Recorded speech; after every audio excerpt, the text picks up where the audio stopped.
Hello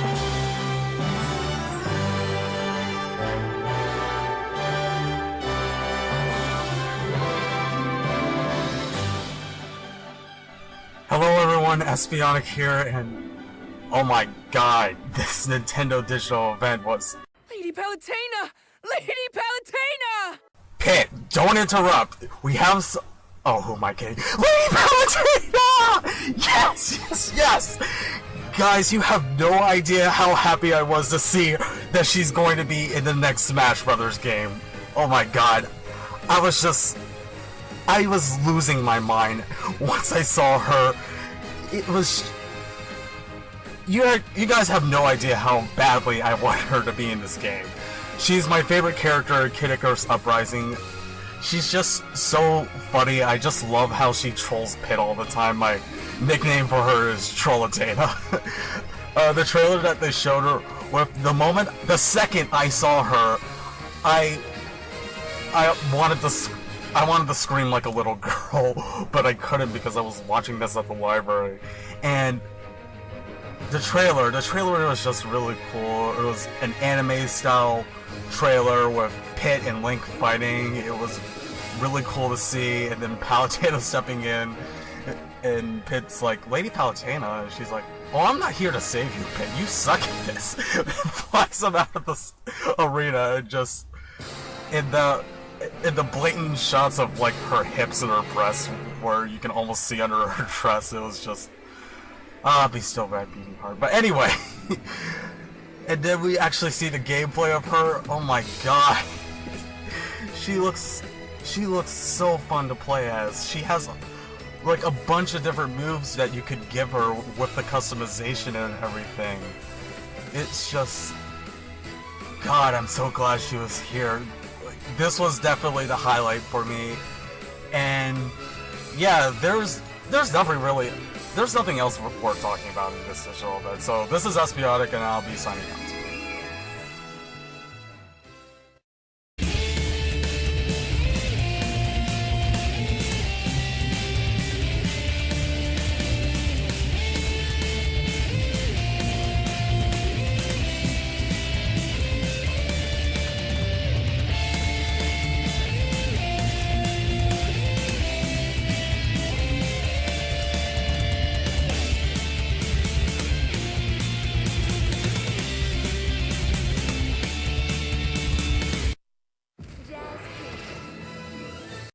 Okay, in all seriousness, the first character they actually announced for Super Smash Bros. For Wii U and Nintendo 3DS, where you get to play as your Miis, which I think some people expected, but I don't think people were expecting that they would play like this, where there are like 3 specific types of fighters. You have the gunner, you have the brawler, you have the sword fighter.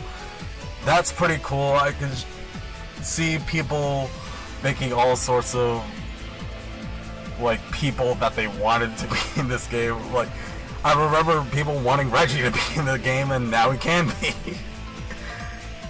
And of course, the developer discussion for Smash Brothers. This isn't a part of the digital event, I'm aware, but this is also really big news. The fact that Pac-Man is going to be in this game. You have the 4 most iconic video game characters of all time in the same game.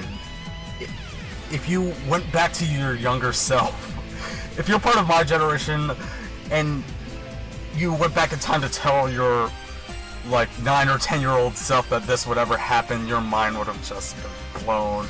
And it's unbelievable. Mario, Sonic, Mega Man, Pac-Man, they're all in the same game. That's unbelievable. And for the 3DS version of the game, they were talking about they were showing off all the different modes that you can do in the game. There's a mode that's similar to something that you can do in Kid Icarus Uprising, where you can wager a bunch of coins on a harder difficulty, and I guess win that much back more or something like that. But yeah, and we have a confirmed release date for the 3DS version. It's coming out October 3rd this year, which is kind of unfortunate because it was originally slated for the summer, but at this point we have room for more character announcements. So overall, I think that's great. I've been looking at the roster of characters, and once I saw Pac-Man, the Mii Fighters, and Palutena, I was looking at this roster and I was like, this is epic. This is an epic roster of characters that we have, and it's about the same amount as Brawl's, or if you want to include each of the different type of Mii Fighters, this is already bigger than Brawl's roster, and there's still more characters left, which is insane to think about. It's just, I can't believe that this is a game. After that, Reggie was talking about the NFP figurines, which are being known now as amiibo figurines. They interact with your game, and data is sent in between the game and the figurine itself. You can use it for Smash Brothers. That's going to be the first game that's using it, Super Smash Brothers for Wii U. But it's also going to be used for Mario Kart 8 as well. After the digital event, Bill Trennan, he described how the amiibos worked with Super Smash Brothers for Wii U. It's still not clear how they work for other games, but I guess that's just going to be something they will have to see in the future. After that, they showed off Yoshi's Woolly World, which was a Yarn Yoshi game. It looks so different right now, and it looks beautiful. I thought the original footage that they showed, which was like almost a year and a half ago, that looked good to me. But this looks beautiful. It looks a bit more like a bit more of like a traditional Yoshi's Island game, but with a lot of twists and with a lot of gameplay twists that takes advantage of the yarn wool theme.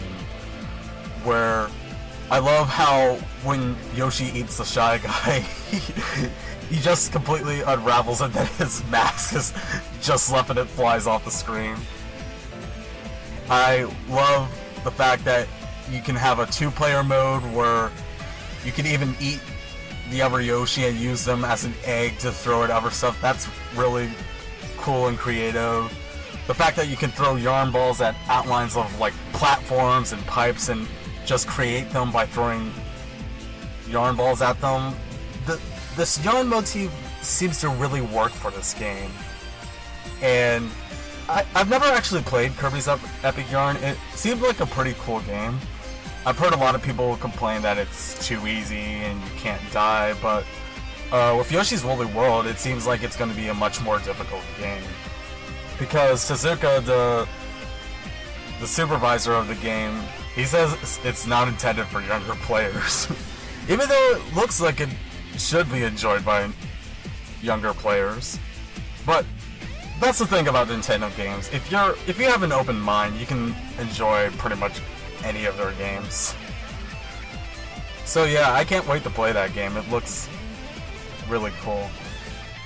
Next they show off Captain Toad Treasure Tracker, which was quite a surprise for me. What's most surprising is how epic it kind of seems to be. Epic might be a bit of an overstatement for this, but it looks way cooler than I thought it could ever be. These are of course based off the Captain Toad levels from Super Mario 3D World, which were fun, but I wasn't sure how that could be its own game. I've seen a lot of people say, like, this should be its own game. I think a lot of people thought that maybe it could just be like some sort of DLC for Super Mario 3D World, even though they confirmed that they weren't going to have DLC for the game. But the way they're going about this, it seems like they're evolving the gameplay from it, where Captain Toad can actually pick up turnips from the ground and throw them at enemies, Super Mario Bros. 2 style. Or when he picks up this pickaxe and swings it around like he's in Donkey Kong. That was really cool, and the fact that there's going to be bosses in this game, it seems like, that I'm sold on this game. It looks like a really nice step up from what they were doing in 3D World, So I can't wait to play it. And of course, the big thing, one of the big things that they showed was The Legend of Zelda for Wii U.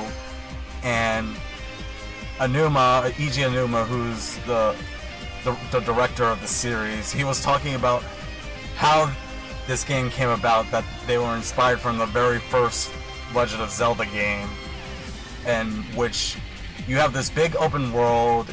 The transition to wherever you wanted to go was almost seamless, but it was incredibly non-linear. You can go any which way you want. You can find dungeons and in a non-specific order, and then he shows off the actual world for this game, and it looks beautiful. I mean, the way the grass is swaying in the wind, the shadow of the clouds over the grass, the morning mist, the bloom of the sun, it just looked beautiful. And it has a bit more of a sci-fi approach towards this game, where you see this giant monster come out and shoot lasers at the field at Link and what I'm presuming to be Epona. And the type of arrow that Link uses at the end of the trailer, where it's this crazy, like, blue arrow of some sort. And it just looked really cool. I can't wait to see more of this game. I'm a big Zelda fan, and yeah, it just looks great. Then they showed off a trailer for Pokemon Omega Ruby and Pokemon Alpha Sapphire, and just looking at the gameplay, I'm glad that they're remaking this. I'm glad they waited until now after X and Y, because the X and Y makeover, it really does wonders for this game. Because looking at Four Tree City, I mean, that looks surprisingly cool to me. Seeing the new Mega Evolutions in action for Sceptile and Swampert, that was really cool. And looking at Team Aqua and Magma, like, they look different. Like, their bosses look different now. Archie is black now for some reason. Team Aqua is black for whatever reason. That's probably gonna have some sort of negative connotation for some people, but whatever. I'm pretty excited for this. Like I said, 3rd gen's not my favorite, but I'm really excited of what they are doing with this game. Then they show up Bayonetta 2, a new trailer for Bayonetta 2. The game looks more insane every time I see it. The trailer of the bosses that you get to fight in that game during this digital event was just insane. And I can't wait to play this game. But then again, I might have to, because I haven't played Bayonetta 1 yet. Which brings me to the really great news that they're including Bayonetta 1 with this game, and they have these special costumes for Bayonetta in the first game too. There's the Princess Peach costume, which looks very, very racy. The Link costume, which Bayonetta looks way too good in. I'm sorry, she looks way too good in Link's tunic. And pants especially. And of course the Samus costume, where you can apparently flip the visor on and off at will even during the cutscenes, so that's gonna be pretty fun to play with. I'm so glad that they're including that with the game, because Bayonetta, the first game, it wasn't on Nintendo platforms at all, so to get the Nintendo audience into this game, like, you pretty much had to do that. And I'm glad that they put it on the disc too, and it's included on the disc for free. You get 2 games for the price of 1. I couldn't ask for anything better with Bayonetta 2. That was one of the big hopes I was hoping for, was a port of Bayonetta 1, but they didn't just port it, they just put it on the disc for free with the game. That's excellent. I'm really happy to see that. And another thing I was really happy to see was Hyrule Warriors. Zelda and Midna were the 2 characters I wanted to be in the game the most, and they were both confirmed at the digital event. I literally got everything I wanted in this digital event. Between Bayonetta 2 with Bayonetta 1, the costumes are a really nice bonus. Zelda and Midna were my top 2 characters for Hyrule Warriors. They're both in excellent. And I don't even think I have to go into Palutena again. But yeah, Hyrule Warriors looks insane. I can't wait to play that game. I can't wait to see whatever characters are going to be in the game, because there are going to be a lot of characters in this game. And then they showed off Kirby and the Rainbow Curse, which is at least a spiritual sequel to Kirby Canvas Curse. I've never played that game. It was back when I didn't really quite get into Kirby yet. I got into Kirby with Squeak Squad and the remake of Superstar, Kirby Superstar Ultra. But I've become a pretty big fan of Kirby since then, and I never got the chance to play Canvas Curse. I've heard that it's a surprisingly great game, and I can't wait to check out this game because it looks pretty fun. It looks like it's very intuitive with the gamepad. In fact, that's what I can say about a number of these games. But yeah, I can't wait to play that. And of course, another big thing, they unveiled X with its final official name, Xenoblade Chronicles X, which I love that name actually, because it was just known as X for a while, and it seemed to be building off what they were doing with Xenoblade Chronicles. And so, just combining the two names, they just essentially combined the two names, and I think that works. I have to say, even though I'm not really an RPG fan, with the exception of Pokemon, I really don't play RPGs other than Pokemon. But this game looks more intriguing every time I see it. A certain someone has just announced that he's going to do a Let's Play of Xenoblade Chronicles. And so I'm going to check that out and see what I think of Xenoblade Chronicles, because I've never played the first one, but I've heard absolutely nothing but good things about that game. So if it does interest me enough, I might have to find Xenoblade Chronicles to play it.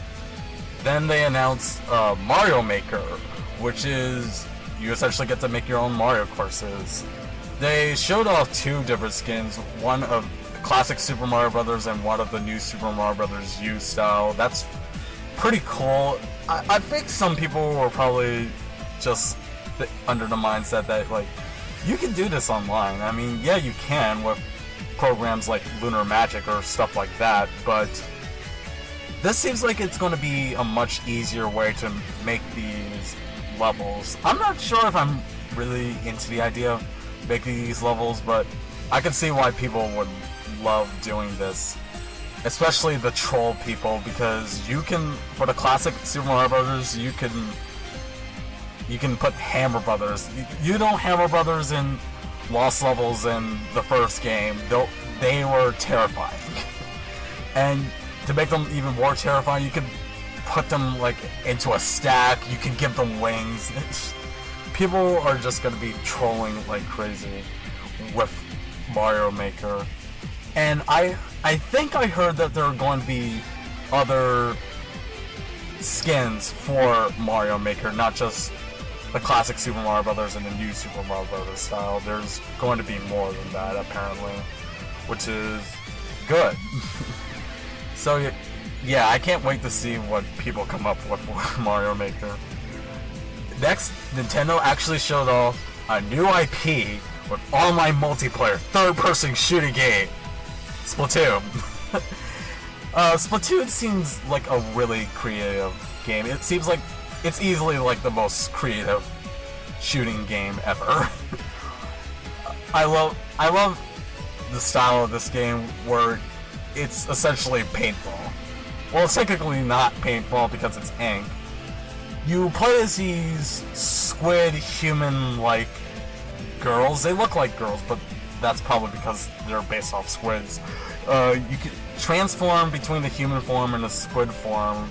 You become a squid. You can swim through your own ink. When you touch enemies' ink, you actually become slowed down. The goal of the game is to essentially cover as much of the territory with your own ink as possible in a certain amount of time.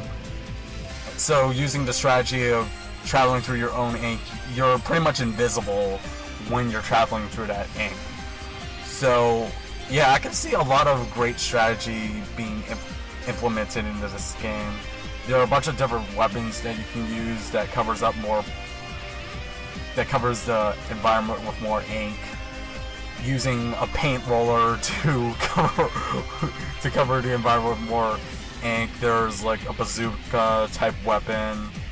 You can shoot other people with ink to like get rid of them, I think temporarily at the very least. You can also use the gamepad to see your progress of how much ink is covered, how much of your ink is covered on there.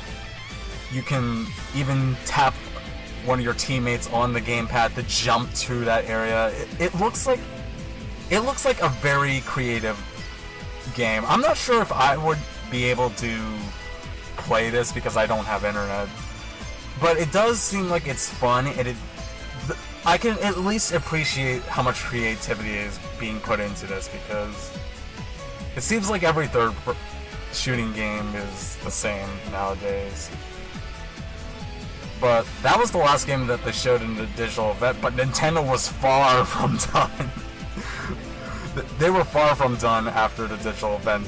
They announced Mario Party 10 out of the blue, where you can have one player play as Bowser using the gamepad to screw everybody over. That seems like a lot of fun.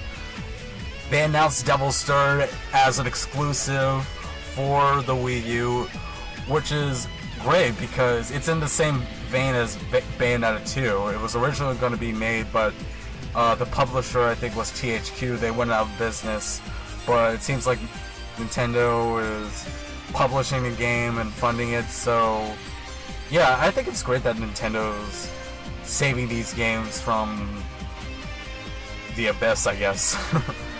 They also announced games like Fantasy Life, which is, from what I can understand, Animal Crossing sort of RPG game. They showed off Miyamoto's new IPs, which these projects are called Project Giant Robot and Project Guard. And the unannounced 3DS game turns out to be a game called Codename Steam, which means I was wrong, that it was in fact a new IP. I actually had heard about this game during... I remember hearing that Nintendo of America trademarked this back in April, I think, and Nintendo of Japan trademarked this like a couple of weeks before E3, so I should have known it could have been that, but yeah. But even after all that, well, one of them was technically before that, but it is official. Nintendo is in fact working on a Star Fox game for the Wii U. The funny thing is, I found out about this a little bit before the digital event, because Shigeru Miyamoto, who created the series and is supervising the project, he had an interview with Time, and Time leaked this interview like less than an hour before the digital event, which was crazy.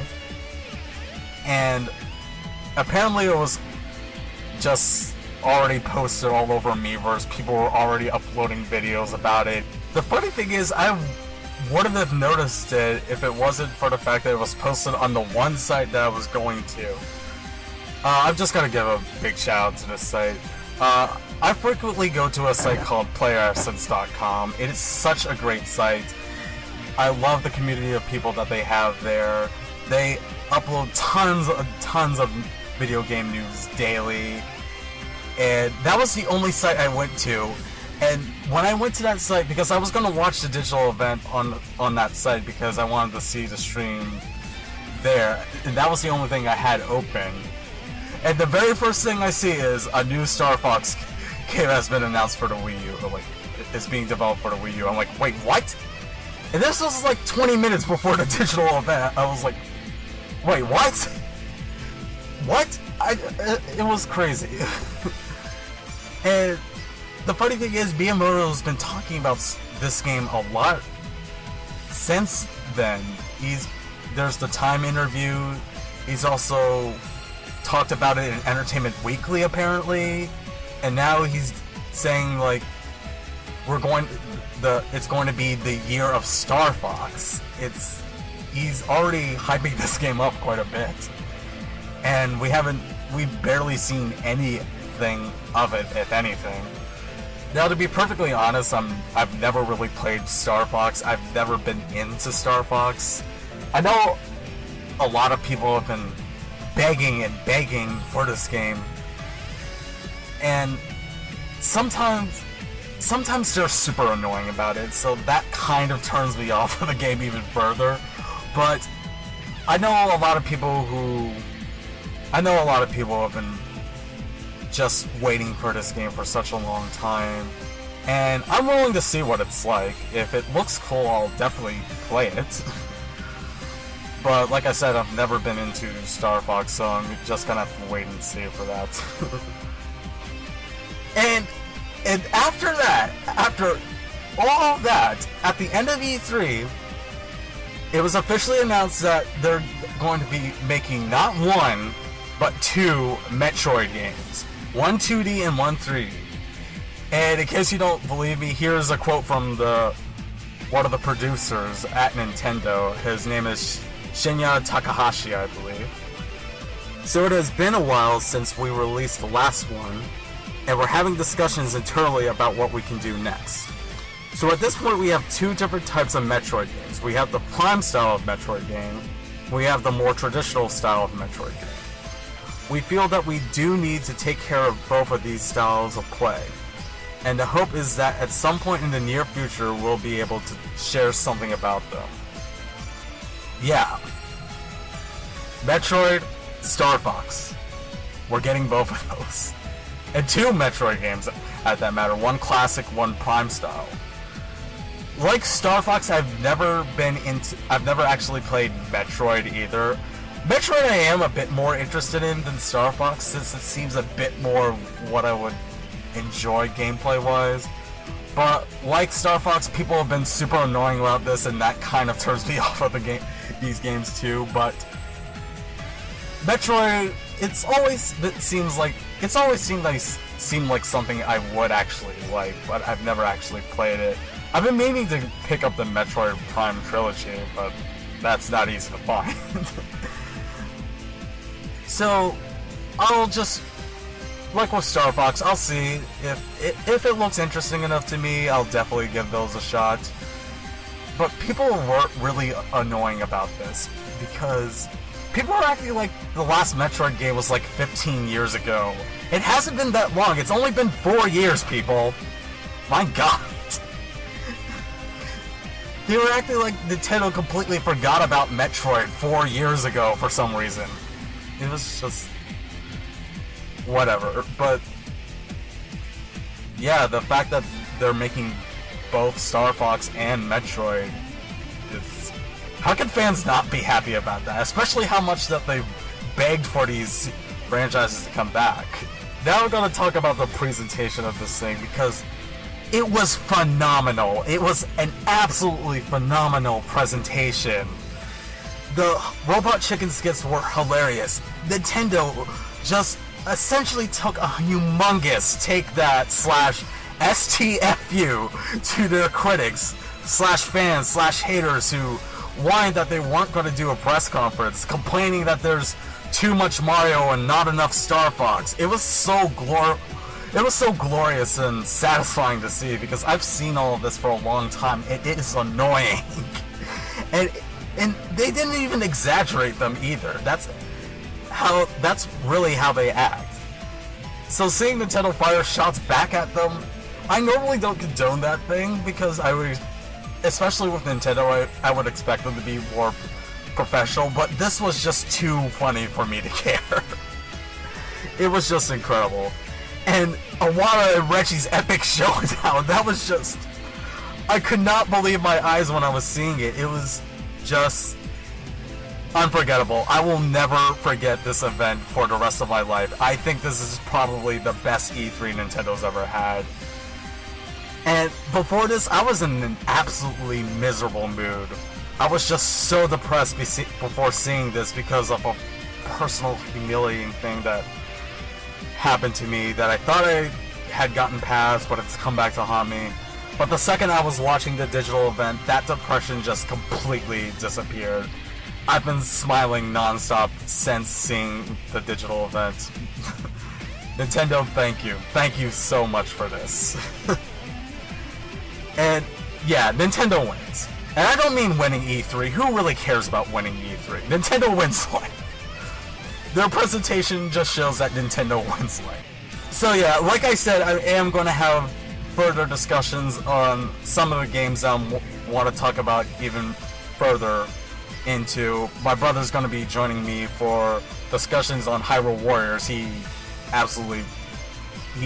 insists that he talks about that with me. Bayonetta 1 and 2, I kind of need him there because he knows a bit more about it than I do.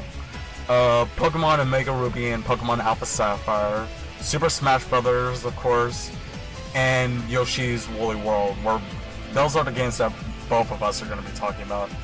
I'm going to be by myself when I'm talking about both versions of Sonic Boom and Captain Toad Treasure Tracker, since I want to talk a bit more about those games as well.